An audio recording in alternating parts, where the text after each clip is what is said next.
किसान भाइयों नमस्कार। एक बार फिर आपका स्वागत है आपके ही अपने कार्यक्रम कृषि दर्शन में।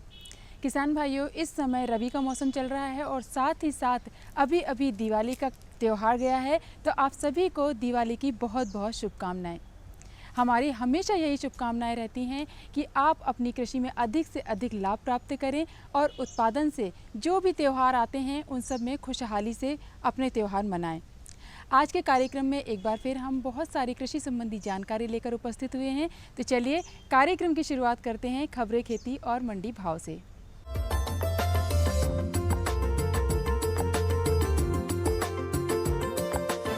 नमस्कार, खबरें खेती की में आपका स्वागत है। सबसे पहले नजर डालते हैं प्रमुख समाचार पर। गेहूं पर 10% आयात शुल्क बढ़ाया, 18 लाख कृषक पंजीकृत, फसल उत्पादन में लाभकारी जल विलय उर्वरक, गेहूं की उन्नत किस्में बोएं, पशु पक्षियों को फफूंदी जहर से बचाएं। सरकार ने गेहूं के आयात पर शुल्क 10% से बढ़ाकर 25% कर दिया है। सरकार की ओर से कहा गया है कि विदेशों से सस्ते गेहूं के आयात पर अंकुश लगाने के लिए यह कदम उठाया गया है। नया आदेश मार्च तक लागू रहेगा। दरअसल अंतर्राष्ट्रीय बाजार में इस समय गेहूं की कीमतें गिर जा रही हैं, जिससे देश में आयात बढ़ने का अंदेशा है। वित्त मंत्रालय ने अपने बयान में कहा कि अंतर्राष्ट्रीय बाजार में गेहूं की कीमतों में लगातार गिरावट और चालू वित्त वर्ष की पहली छमाही में इसका आयात बढ़ने के प्रतिकूल प्रभावों के मद्देनजर गेहूं पर आयात शुल्क 10% से बढ़ाकर 25% कर दिया गया है। सहकारी विभाग द्वारा ई कोऑपरेटिव वेब पोर्टल तैयार करवाया गया है। पोर्टल के जरिए किसानों का पंजीकृत कर उन्हें समितियों द्वारा मुहैया करवाए गए ऋण की जानकारी दर्ज की जाती है।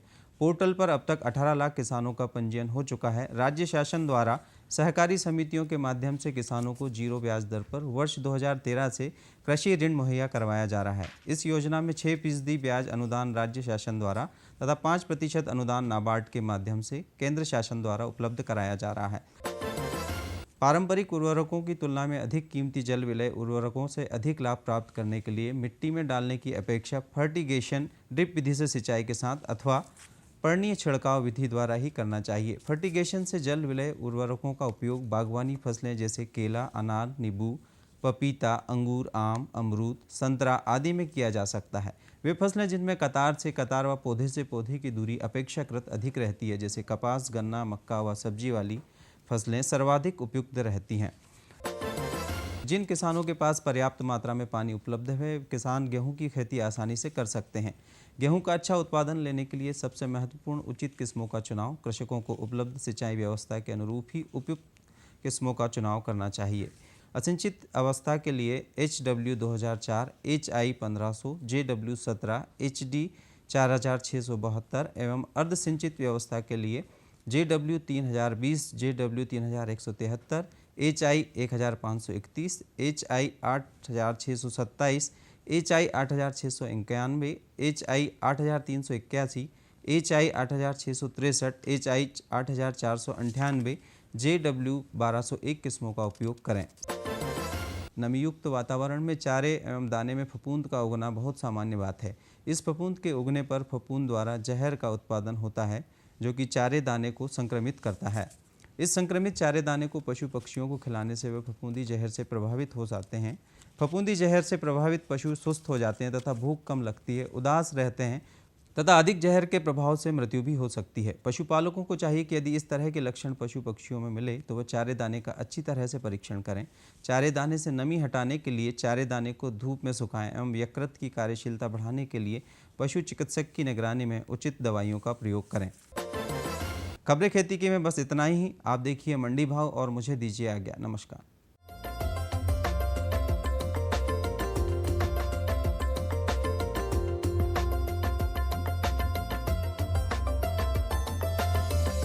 मध्य प्रदेश की विभिन्न मंडियों में उपज भाव इस प्रकार रहे। सबसे पहले मक्का। शाहपुरा मंडी में मक्का का न्यूनतम भाव रहा 1350 रुपये प्रति क्विंटल और अधिकतम 1360 रुपये प्रति क्विंटल। मंदसौर में न्यूनतम भाव रहा 1239 रुपये प्रति क्विंटल और अधिकतम 1420 रुपये प्रति क्विंटल। डिंडोरी में मक्का का भाव 1325 रुपये प्रति क्विंटल ही रहा। वहीं बड़वानी में न्यूनतम भाव रहा 1150 रुपये प्रति क्विंटल और अधिकतम 1325 रुपये प्रति क्विंटल। अब आते हैं गेहूं पर। सागर में गेहूं का न्यूनतम भाव रहा 1,465 रुपए प्रति क्विंटल और अधिकतम 2,425 रुपए प्रति क्विंटल। मंडला मंडी में न्यूनतम भाव रहा 1,500 रुपए प्रति क्विंटल और अधिकतम 1,550 रुपए प्रति क्विंटल। डिंडोरी मंडी में गेहूं का भाव 1,450 रुपए प्रति क्विंटल ही रहा, जबकि मंदसौर में न्यूनतम भाव रहा 1,520 रुपए प्रति क्विंटल और अधिकतम 2,053 रुपए प्रति क्विंटल। सोयाबीन के भाव देखें तो गोरखपुर में न्यूनतम भाव रहा 3,400 रुपए प्रति क्विंटल और अधिकतम 3,600 रुपए प्रति क्विंटल। श्यामपुर मंडी में न्यूनतम भाव रहा 3,450 रुपए प्रति क्विंटल और अधिकतम भाव यहाँ भी 3,600 रुपए प्रति क्विंटल ही रहा। सागर मंडी में न्यूनतम भाव रहा 2,850 रुपए प्रति क्विंटल और अधिकतम 4,000 रुपए प्रति क्विंटल। मंदसौर में न्यूनतम भाव रहा 3,500 रुपए प्रति क्विंटल और अधिकतम 3,800 रुपए प्रति क्विंटल।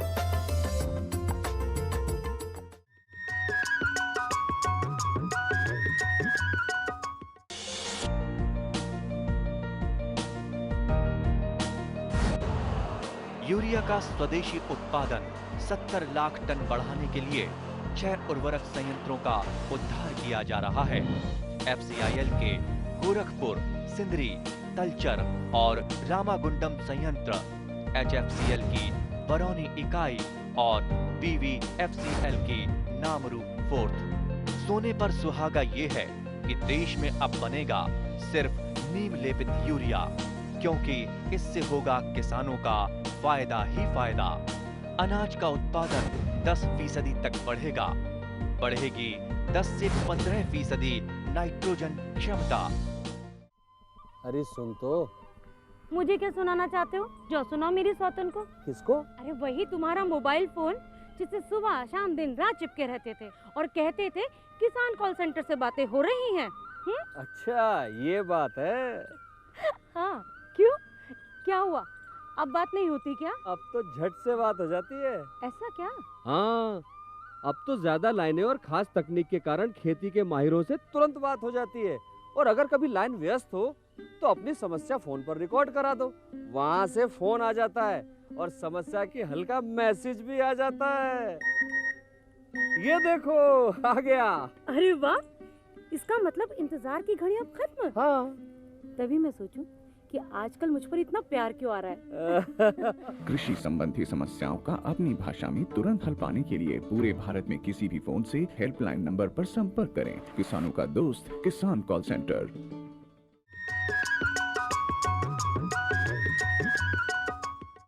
किसान भाइयों, कोई भी हम फसल लेते हैं उस फसल में कीड़ों की समस्या हमारे उत्पादन का एक बहुत बड़ा ऐसा कारण होता है जिससे हमें जाने अनजाने में 15 से 20 और कई बार 70-80% तक हमारा नुकसान हो जाता है।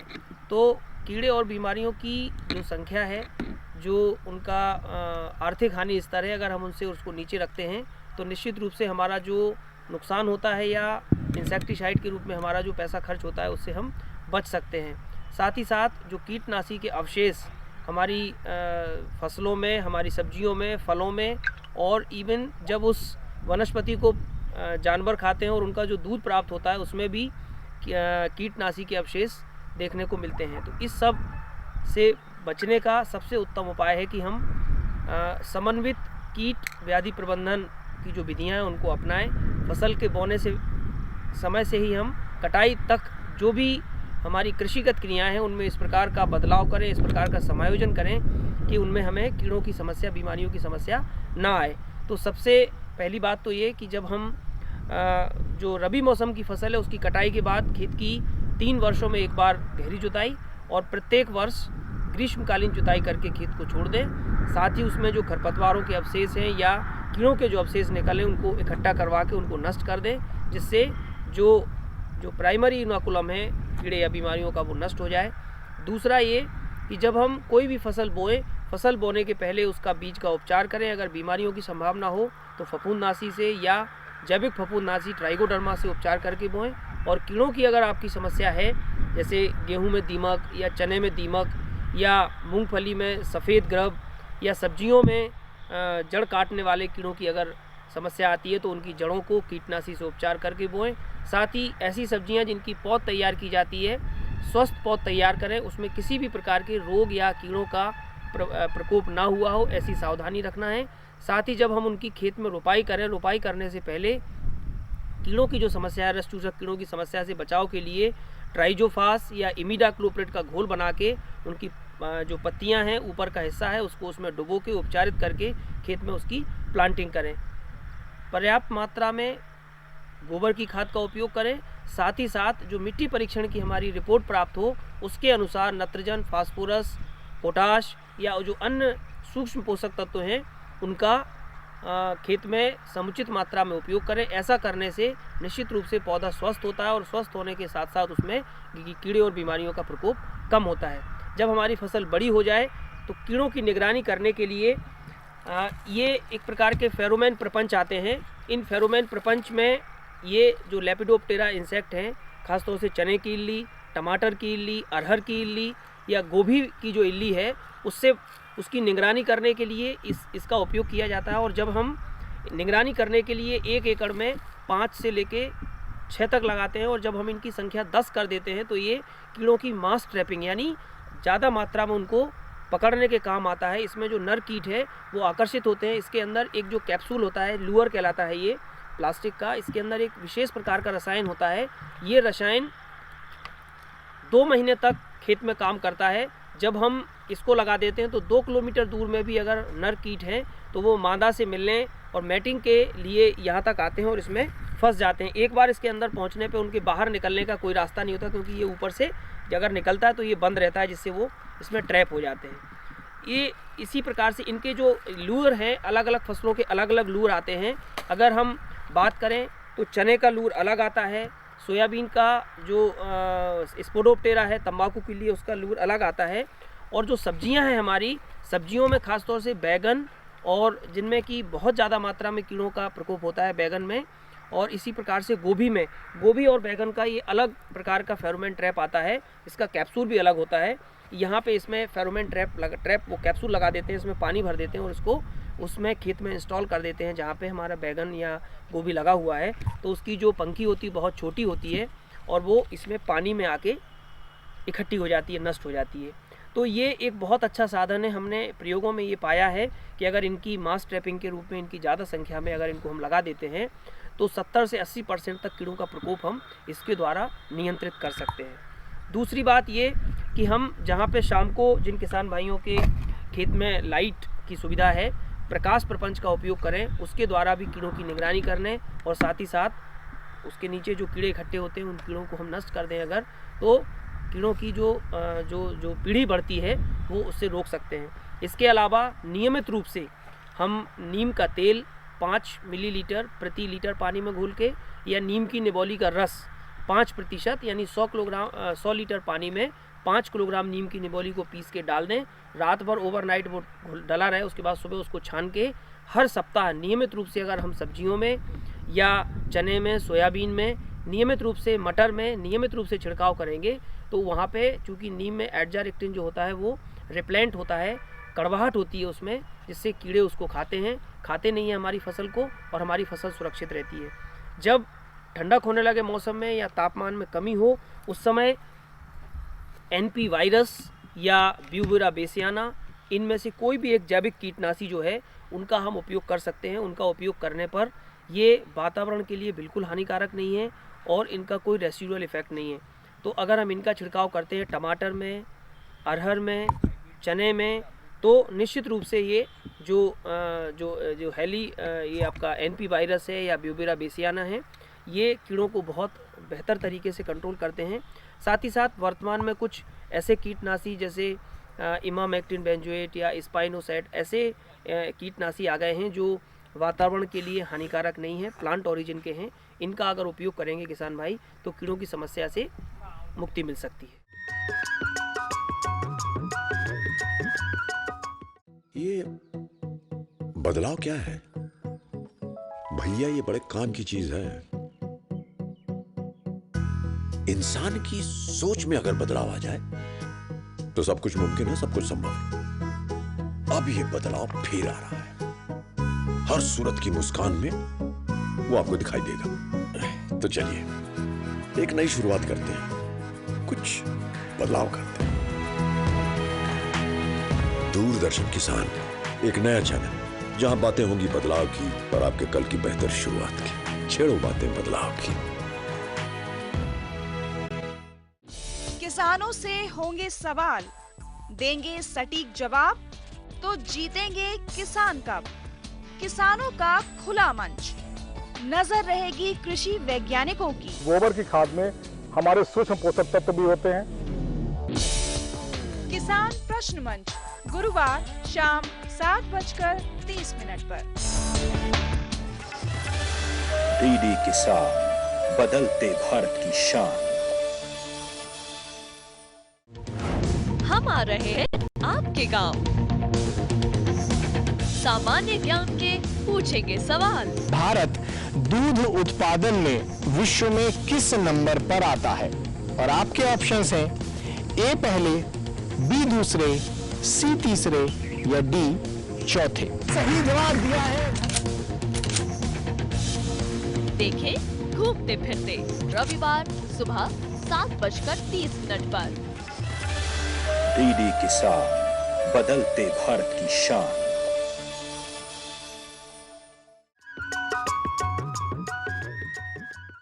किसान भाइयों, आप सभी लोगों को नमस्कार। नमस्कार। जैसा कि आने वाला जो खरीफ रबी का जो सीज़न है, गेहूं और चने लगाने का जो समय है, उसमें जो उत्पादन लेने की बात आती है उसमें संतुलित मात्रा में खाद डालना बहुत आवश्यक है। जहाँ खाद डालने की बात आती है वहाँ अगर हम गेहूं में देखें तो अभी तक अधिकांश किसान क्या करते हैं कि डीएपी और यूरिया का प्रयोग करते हैं, या चने में बात आती है तो डीएपी का उपयोग कर रहे हैं। तो देखिए, खाद की जो मात्रा है वो तय की जाती है मिट्टी के परीक्षण के आधार पे। पहली बात जो है, जब हमें खाद डालना है तो सबसे पहले हमें मिट्टी का परीक्षण कराना आवश्यक है। उसी रिपोर्ट के आधार पे हमें खाद डालने की आवश्यकता है, और संतुलित मात्रा में खाद डालने की आवश्यकता है। और जो खाद देने का जो तरीका होना चाहिए वो क्या होना चाहिए कि समन्वित रूप से पोषक तत्व प्रबंधन की बात आती है। ये समन्वित पोषक तत्व प्रबंधन क्या हुआ? इसके अंतर्गत हम जैविक खाद है, कल्चर है और रासायनिक खाद है, इन सभी का उपयोग करते हुए तत्वों की पूर्ति करते हैं और उत्पादन लेने में अधिक से अधिक योगदान भी मिलता है और ज़मीन आने वाले समय के लिए सुरक्षित भी रहती है। तो सबसे पहली बात आती है कि समन्वित पोषक तत्व प्रबंधन में अगर हम बात करेंगे तो पहले हमें अपने खेत में, जब हम खेत तैयार करते हैं उस वक्त हमें जैविक खाद मिलाने की बात आती है। तो देखिए, जैविक खाद जो रहती है, केचुआ खाद हो, नाडेप हो, या आप घोड़े की खाद बना रहे हो, ये सारी जैविक खाद का प्रयोग हम अपने खेत में कर सकते हैं। लेकिन इस बात का विशेष ध्यान रखा जाएगा, खाद अच्छी तरह से पकी हुई होना चाहिए और उसी खाद का हम प्रयोग अपने खेत में करें। ये जैविक खाद जो आप देख रहे हैं, ये इसकी कितनी मात्रा हमें लगती है? 1 एकड़ में ये जो है 1 एकड़ में कम से कम 8 कुंटल से 20 कुंटल के करीब हमें जैविक खाद की आवश्यकता अपने खेत में 1 एकड़ में रहती है। इसकी मात्रा जो 1 हेक्टेयर की बताई गई है वो क्या बताई गई है? 2 से 4 टन प्रति हेक्टेयर। तो इस हिसाब से अगर हम बात करते हैं तो 8 से 20 कुंटल हमें 1 एकड़ में डालने की आवश्यकता होती है। अब जहाँ बात आती है कि ये खाद मिला, तो हम जैविक खाद तो हम अपने खेत तैयारी करते वक्त हम मिला देते हैं खेत में। इसके बाद जब हमारी फसल लगाने की बात आती है तो जिन क्षेत्र में किसान भाई गेहूं की वो फसलें लगा रहे हैं जिसमें सिंचित फसलें हैं, जहां अधिक पानी की आवश्यकता है, 3 से 4 पानी अगर किसान उपलब्ध दे रहा है खेत में, तो खाद की मात्रा क्या होगी? जहाँ पे सिंचित क्षेत्र है वहाँ पे गेहूं के लिए खाद की जो मात्रा है उसमें 120 किलोग्राम नाइट्रोजन तत्व प्रति हेक्टेयर, 60 किलोग्राम फास्फोरस तत्व प्रति हेक्टेयर और 30 किलोग्राम पोटाश तत्व प्रति हेक्टेयर हमें देने की आवश्यकता होती है। और इसके साथ साथ 25 किलोग्राम जिंक सल्फेट। देखिए, ये जो तत्व की बात थी ये 1 हेक्टेयर में के लिए थी कि 1 हेक्टेयर में कितने तत्वों की बात डालने की आवश्यकता है। लेकिन किसान यदि 1 एकड़ में खाद डालने की बात करेगा जहाँ 3 से 4 पानी दे रहा है, तो उस खेत में उसे खाद डालने की क्या आवश्यकता होगी? 1 बोरी डीएपी है, उसके साथ साथ 20 किलोग्राम पोटाश। ये जो है डीएपी और पोटाश जो है बोई के पहले या बोई के समय देने की आवश्यकता है। और इसके साथ साथ जो है 10 किलोग्राम जिंक सल्फेट 1 एकड़ में देना है। तो ये खाद तो हमने पहले दे दिया, बोई के समय या बोई के साथ साथ दे दिया। इसके बाद जो रहता है यूरिया जो रहती है यूरिया हम कब देंगे? जब फसल 20 रोज की हो जाती है या उसके बाद 40 रोज की फसल हो जाती है। जब हम पानी उस समय जब पानी देंगे तो सिंचाई के बाद में हमें खाद देने की यूरिया देने की बात आती है। तो यूरिया देने का तरीका क्या होना चाहिए कि बुआई के समय नहीं देना, उसे हमेशा सिंचाई के बाद हमें उपयोग करना है। तो 1 एकड़ में किसान ने 1 बोरी DAP, 20 kilo potash, 10 kilo zinc sulphate पहले दे दिया और उसके बाद हमें कितने प्रथम सिंचाई के बाद 20 रोज बाद कम से कम 20 से 25 किलोग्राम यूरिया। उसके बाद जब द्वितीय सिंचाई होती है 40-42 रोज बाद, तो उस सिंचाई के बाद कम से कम 40 किलोग्राम के करीब यूरिया हो गई। और इसके बाद तीसरी सिंचाई जब करेंगे, जब हमारी गेहूं की फसल 60 रोज के आसपास की होती है, तब हम बाकी का बचा हुआ 20 किलो जो यूरिया है उसे हम दे देंगे। तो इस प्रकार से यूरिया हमें 3 टुकड़ों में अगर हम अपने खेत में देते हैं तो उत्पादन अधिक मिलता है। जहाँ पे जिंक की बात है, जिंक सल्फेट हमेशा हमें बुआई के पहले खेत में दे देना है। ऐसा नहीं होना कि हमें जब हमें लग रहा है कि जिंक की कमी है तो हम 1 महीने का गेहूं हो गया उसके बाद जिंक सल्फेट खेत में दें, उससे कोई लाभ नहीं होता। जिंक का उपयोग हमेशा पहले हो जाना चाहिए, क्योंकि जिंक की आवश्यकता कब रहती है? फसल को जिंक की आवश्यकता 20 से 30 रोज में अधिकतम रहती है और इसी में उसकी कमी के लक्षण भी दिखते हैं। और जिंक का मुख्य कार्य है जो हम बाद में यूरिया और नाइट्रोजन देते हैं, उस यूरिया और नाइट्रोजन का पौधे के द्वारा अधिक से अधिक उपयोग करने के लिए उत्प्रेरित करना, यही मुख्य कार्य रहता है। इसलिए हमेशा जिंक पहले दिया जाता है।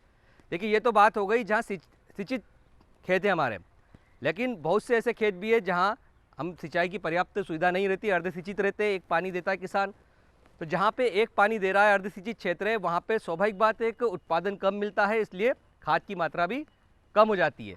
तो ऐसे खेत में हमें कम से कम 60 से 80 किलो नाइट्रोजन तत्व, 30 किलोग्राम फास्फोरस तत्व और 15-20 किलो पोटाश तत्व देने की आवश्यकता होती है और इसके साथ साथ 10 किलोग्राम जिंक सल्फेट।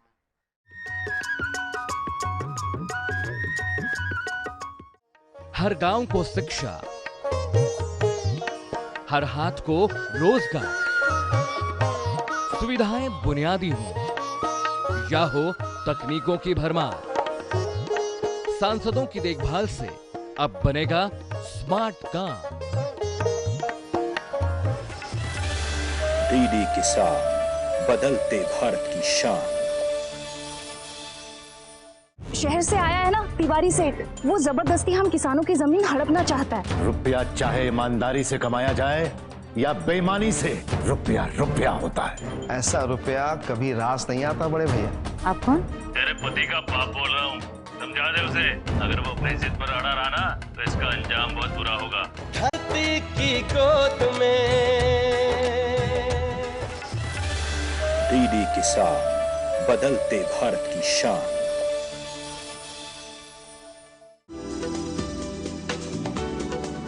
कौन जाने कब क्या होगा, मॉनसून का मिलेगा साथ या दिखाएगा बेरुखी, बादल गरजेंगे या बरसेंगे भी। ना हो परेशान, क्योंकि हम बताएंगे बदलते मौसम के पल पल का हाल। देखिए मौसम खबर सोमवार से शनिवार सुबह 8:30 पर। डीडी किसान, बदलते भारत की शान।